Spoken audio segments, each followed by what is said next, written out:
오늘은 우리 11장의 마지막 부분입니다. 먼저 30절 말씀을 보면 의인의 열매는 생명나무라 지혜로운 자는 사람을 얻느니라.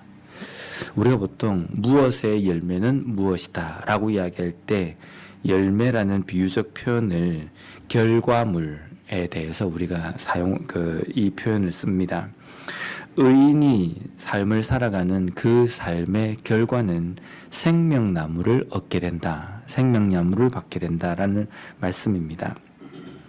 하나님의 말씀대로 살아가는 의인, 하나님을 경외하고 하나님을 두려워할 줄 알고 하나님의 말씀을 쫓아서 살아가는 의인이 받게 되는 열매가 생명나무라고 한다면 이 생명나무는 무엇이겠습니까? 영생입니다. 이 땅에서 하나님의 말씀대로 하나님의 뜻대로 살아가는 의인의 삶 속에 거둘 수 있는 결과물은 영생, 영원한 하나님의 나라다라는 말씀입니다. 그러면 우리가 이 말씀에 대해서 어떤 부분을 우리가 적용할 수 있냐면요. 이 의인의 삶을 살아가는 그 삶을 우리가 보면서 내가 저 사람의 삶처럼 내가 닮아야 되겠다라는 우리가 마음을 가지고 그렇게 살아가는 삶을 쫓아간다고 한다면 우리 또한 얻을 수 있는 결과물이 생명나무가 될 수 있다는 겁니다. 우리가 그리스도인이지만 그리스도인으로서 우리가 이 땅의 삶을 살아가면서 우리 주변에 믿는 분들을 우리가 보면서 저분은 내가 살아가는 삶과 참 많이 다르다 라고 이렇게 느끼는 부분이 있습니다. 근데 참 다르다라는 이것이 좋은 쪽으로 다른 쪽도 있고 나쁜 쪽으로 다른 쪽도 있습니다. 근데 좋은 쪽으로 다른 부분을 보면서 저 사람은 참 믿는 것도 나와 다르게 정말 열심히 있게 참 잘 믿는다 라고 생각하는 분들이 있습니다. 우리가 그런 분들을 보면서 그런 신앙인들을 보면서 나와 다른 어떤 그게 있구나라고 하고 그냥 덮어둡니다. 근데 중요한 것은 우리가 볼 때 믿음으로써 나에게 도전이 되는 그 삶이라고 한다면 그 사람의 삶, 그 사람의 믿음을 우리가 본받고 쫓아간다고 한다면 우리 또한 좋은 결과, 좋은 열매를 맺을 수 있는 삶을 살 수 있다는 겁니다. 근데 반면에 우리가 신앙생활을 하면서도 세상 사람들이나 아니면은 그렇게 잘 믿지 않는 그런 부분들을 보면서 쉽게 그 사람의 행동이나 가치관, 삶을 닮아버리는 경우가 있습니다. 정말 하나님의 말씀대로 항상 좌로나 우로나 치우치지 않고 중심을 잡아가면서 내가 살기 위하여서 고민하고 가슴을 치기도 하고 기도하기도 하고 이런 삶을 살아가야 되는데 때로는 우리 주변에 닮아서는 안 되는 경우를 우리가 내가 닮으려고 하는 것도 아닌데 쉽게 물들어 버리는 경우가 있다는 겁니다. 교인이라고 그리스도인이라고 다 참아서는 안 된다. 법대로 해야 된다. 그런 거라든지 이런 것까지 참으면 사람들이 우리를 아주 만만하게 본다.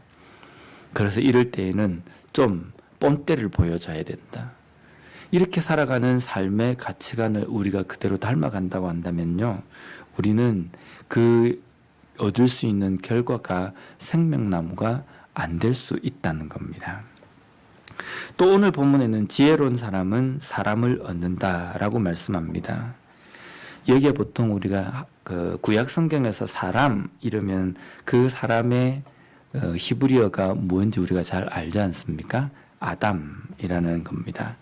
그런데 여기에서 이야기하는 사람이라는 단어가 아담이 아니라 영혼을 의미하는 네페시라는 히브리어입니다. 그러면 지혜로운 자는 사람을 얻는다라는 이 표현에서 그냥 일반 사람이 아니라 영혼을 얻는다라는 이 뜻입니다. 지혜로운 삶을 살아가는 사람, 하나님을 경외하는 삶을 살아가는 사람이 얻는 영혼은 무엇이냐면 그 주변에 지혜로운 삶을 살아가는 또 다른 사람을 만나고 그들과 함께 한다라는 의미입니다. 하나님의 말씀대로 경건하고 거룩한 삶을 살아가는 사람의 주변에 모이는 사람은 어떤 사람이겠습니까? 첫 번째는 그와 함께 신앙의 같은 길을 걸어가는 사람이 모일 겁니다. 또 그렇지 않고 제대로 믿지 못하는 사람이 모인다 할지라도 지혜로운 삶을 살아가는 의로운 그 삶을 보고 영향을 받고 그러한 삶으로 변화받으려고 하는 사람이 모인다는 겁니다. 그래서 우리는 우리 주변에 어떤 사람이 모여 있는가라는 것을 좀 잘 살펴야 됩니다. 내 주변에는 어떤 사람들이 모여 있는가? 잘 믿는 사람도 있고 예수를 믿지 않는 사람도 있습니다. 그런데 잘 믿는 사람이든 예수를 믿지 않는 사람이든 그 사람들에게 나는 과연 제대로 믿는 신앙의 모습들을 영향을 보여주고 있는가? 항상 나만 보면 남을 헐뜯고 남을 중상모략하는 이야기를 하는 그러한 사람들이 모여 있는가? 아니면 나의 신앙의 모습을 보며 그 모습을 본받으려고 하는, 도전받으려고 하는 사람이 있는가? 나 또한 내 삶을 통해서 다른 사람들에게 어떻게 믿는 것이 제대로 믿는 삶인지를 온전히 보여주며 살아가고 있는가?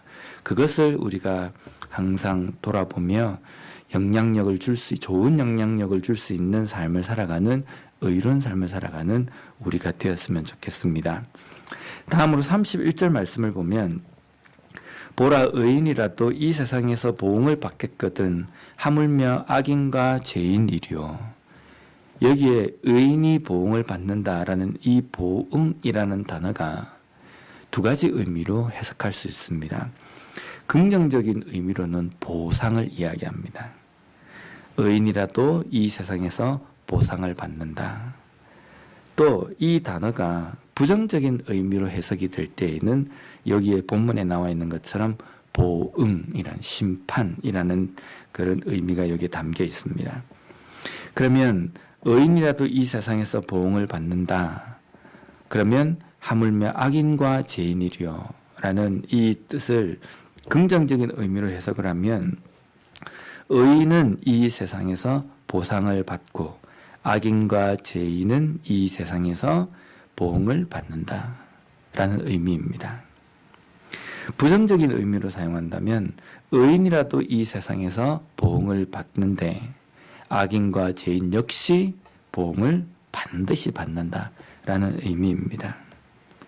어떤 의미이든지 두 가지 모두 다가 무엇과 이렇게 일맥상통하냐면 의인이든 악인이든 죄인이든 심는 그대로 거두게 된다는 겁니다.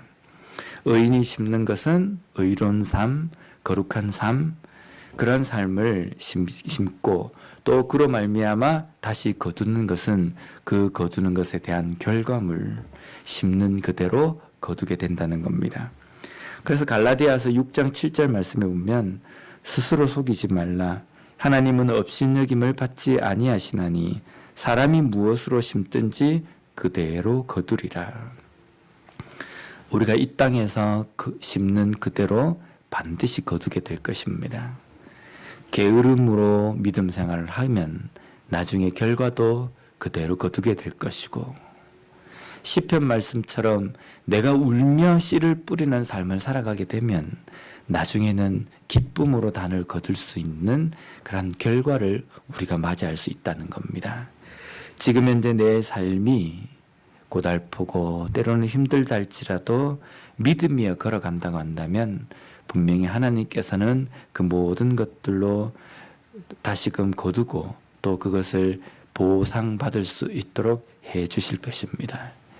그런데 내가 제대로 믿어야 된다고 생각을 하지만 게으르고 또 게으름으로 내 편한만을 추구하며 살아간다고 한다면 반드시 지금 현재는 내가 좋을지 모르지만 편할지 모르지만 나중에는 그 행한 그대로 심은 그대로 거두게 될 것입니다. 다시 한번 오늘 하루의 삶을 살아가면서 나는 무엇을 심는 삶을 살아야 될 것인가? 나는 의롭고 거룩한 삶을 심음으로 말미암아 내 주변에 있는 사람들에게 거룩한 믿음의 본, 온전한 신앙의 영향력을 끼치며 살아가는 삶으로 말미암아 오늘 하루도 하나님께서 주시는 그 시간 가운데에서 의를 심는 우리의 삶이 되었으면 좋겠습니다. 기도하겠습니다.